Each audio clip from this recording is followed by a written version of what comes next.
Là j'entends ta voix qui m'appelle, m'invitant à m'approcher avec assurance et plein de confiance.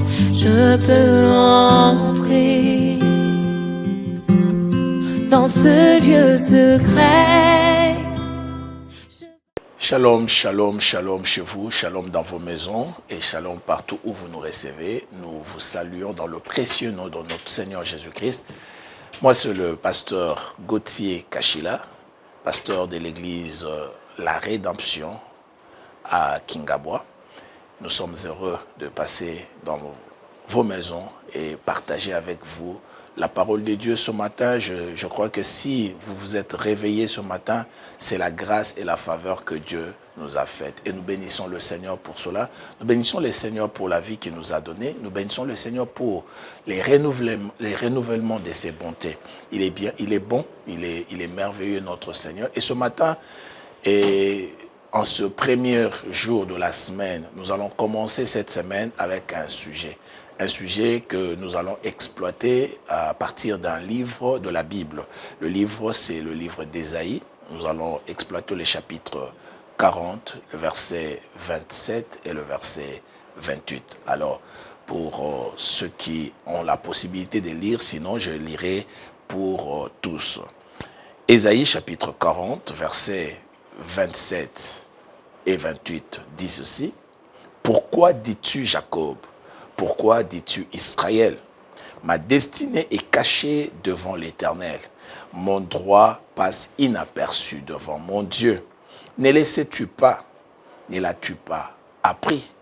C'est le Dieu d'éternité, l'Éternel, qui a créé les extrémités de la terre. Il ne se fatigue point, il ne se lasse point. On ne peut sonder son intelligence. » Waouh!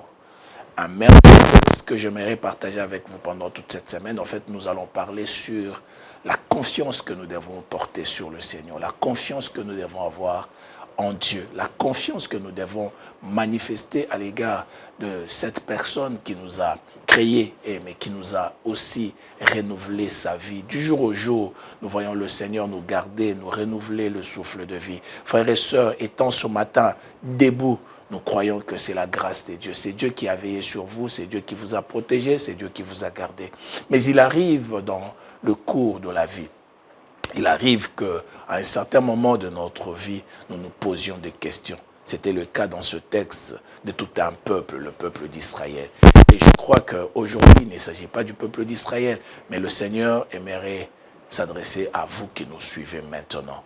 Peut-être que vous êtes en train de vous poser des questions comme Israël.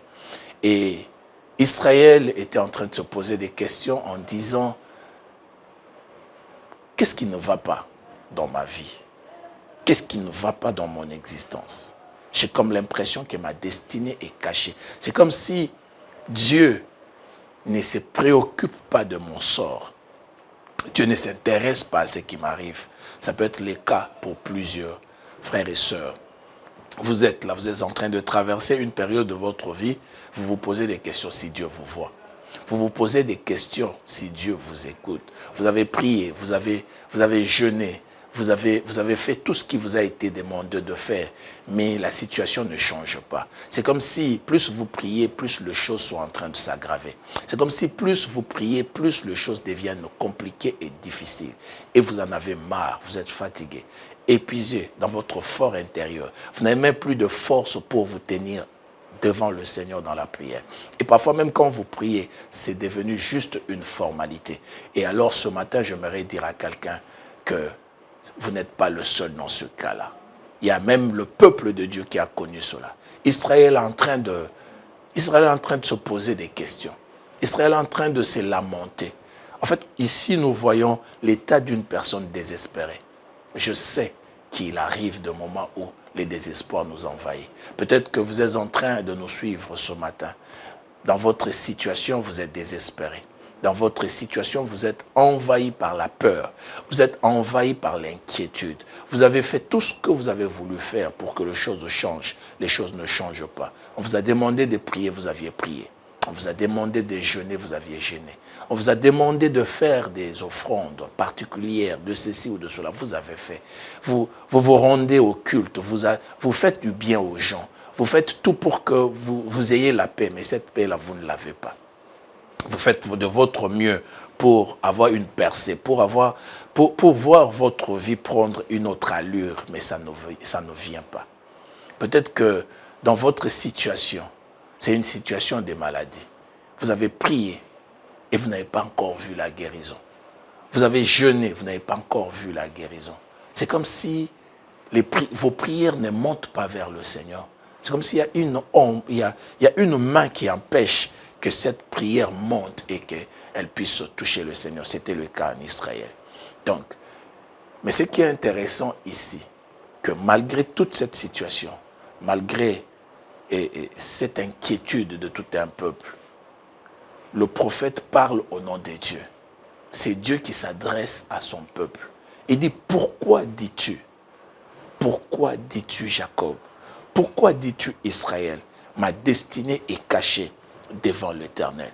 Donc, dans la plainte de l'homme, dans tout ce que nous sommes en train de nous dire, Dieu intervient. Dieu ne vient pas pour nous juger. Dieu ne vient pas pour nous accuser. Mais Dieu, en fait, il est quelque part, je peux utiliser un terme, et vous me le permettez, c'est-à-dire Dieu est un peu indigné. Quand je regarde ce texte, je vois à première vue un peu une indignation de la part de Dieu.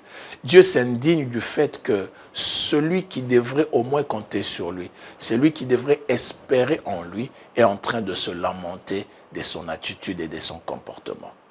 L'indignation de Dieu à l'égard de son peuple. Frères et sœurs, je ne sais pas la situation dans laquelle tu es en train de te trouver aujourd'hui. Ça t'a poussé à des plaintes, ça t'a poussé à des lamentations. Il est vrai que c'est difficile de passer le moment que tu es en train de passer. Il est difficile de connaître ce que tu es en train de connaître. Mais Dieu est dans une forme d'indignation. Dieu nous dit de ne pas parler ainsi, de ne pas nous exprimer ainsi. Donc, j'aimerais encourager quelqu'un ce matin, peu importe la situation, peu importe les difficultés, ne pense pas que Dieu t'a oublié. Et Dieu est blessé dans son fort intérieur quand il trouve la personne qui devrait lui faire confiance, la personne qui devrait regarder à lui, la personne qui devrait compter sur lui, commencer à se lamenter sur son sort. Il est vrai qu'on traverse de temps difficiles, mais Dieu ne nous oublie pas pour autant. Il est vrai que cela a pris beaucoup plus de temps, mais Dieu ne t'a pas oublié pour autant. Dieu est indigné de voir que la personne qui devrait compter sur lui se plaindre. Ce matin, j'aimerais dire à quelqu'un, ne dis pas ça. Ne dis pas que Dieu t'a abandonné. Ah, mais mon problème a beaucoup traîné. Ne dis pas que Dieu t'a abandonné. Ma situation ne change pas. Oui, cette situation n'a pas encore changé, mais cela ne signifie pas que Dieu t'a abandonné. La maladie, elle persiste encore. Peut-être que tu es passé entre les mains d'un médecin à un autre et il n'y a pas amélioration. Ça, c'est vrai. Ça, c'est ce que tu es en train de vivre. Mais cela ne signifie pas que Dieu t'a abandonné. Ne dis pas ça. Ne dis pas que ton sort est inaperçu devant le Seigneur. Ne dis pas que ta situation, Dieu ne s'en occupe pas. Il est vrai que ce que tu attends, tu ne l'as pas encore. Mais ce matin, j'aimerais te rassurer que Dieu ne t'a pas abandonné. Tu peux encore lui faire confiance. Tu peux encore compter sur lui. Tu peux encore tourner ton regard vers lui. Aussi longtemps que cette situation n'a pas encore changé, Dieu est encore capable de faire quelque chose. Dieu est encore capable d'apporter la solution. Dieu est encore capable d'apporter la joie dans ton cœur. Dieu est encore capable d'arrêter cette situation. Dieu est encore capable. Rien ne lui échappe. Rien n'échappe à notre Dieu. Car tout ce que l'homme vit, Dieu le sait. Tout ce que l'homme vit, Dieu le sait. Il ne peut pas être ignorant de ce que nous sommes en train de vivre. Alors ce matin, j'aimerais te rassurer. Il est vrai que dans ta situation, tu t'es plaint. Il est vrai que dans ta situation, tu te lamentes. Tu cherches Dieu, tu cherches son intervention. Tu ne le vois pas encore, mais ce matin, j'aimerais que tu gardes la foi. Je veux que tu lui fasses encore confiance. Que tu te tournes encore vers lui. et que tu dises, malgré ce que je suis en train de vivre, j'espère encore en toi. Alors, le Seigneur est là pour nous. Ce matin, j'aimerais te rassurer que Dieu ne t'a pas abandonné. Ton sort ne passe pas inaperçu devant le Seigneur. Non, Dieu te connaît. Dieu connaît ta situation. Dieu connaît ton problème et il a un plan merveilleux pour toi. C'est ce que je suis venu te dire ce matin. Toi qui étais découragé, relève-toi. Toi qui étais abattu, redresse-toi. Toi qui as été alité, redresse-toi car le Seigneur a encore ses bontés en réserve pour toi. Et ce qu'il a promis, il le fera. Il le fait pour toi ce matin. Il le fait pour toi au courant de cette journée. Il le fera pour toi pendant toute cette semaine. J'aimerais t'encourager par ces quelques mots en te disant, fais confiance en Dieu. Fais confiance. Tu peux encore compter sur lui. Tu peux encore espérer. Tu peux encore dépendre de lui et tu peux encore demander son aide et il est là pour toi. Et quelle que soit la situation, j'aimerais vraiment te dire que Dieu est là pour toi. Et avant de clôturer, j'aimerais prier avec toi dans ta situation. Si tu es prêt, prends juste une minute avec moi. Je vais prier avec toi. Seigneur Dieu des grâces, toi qui es ce Dieu qui ne change pas. Tu es le même hier, aujourd'hui, éternellement. C'est que tu as été, c'est ce que tu es, c'est ce que tu seras. Je le crois, Seigneur, que tu seras toujours bon pour nous. Bon pour mon frère, bon pour ma soeur. Celui qui est fatigué, il ne sait plus vers qui se tourner. Je crois, Seigneur, que tu l'aimes encore. Tu as un plan merveilleux pour lui. Tu peux encore intervenir dans sa vie. J'ai prié pour ce frère, je prie pour cette soeur. J'ai prié pour cette famille. J'ai prié pour cet homme qui nous suit en ce moment, qui a besoin de toi. Seigneur, étends ta main et interviens. Relève-le dans sa chute. Relève-le dans sa situation.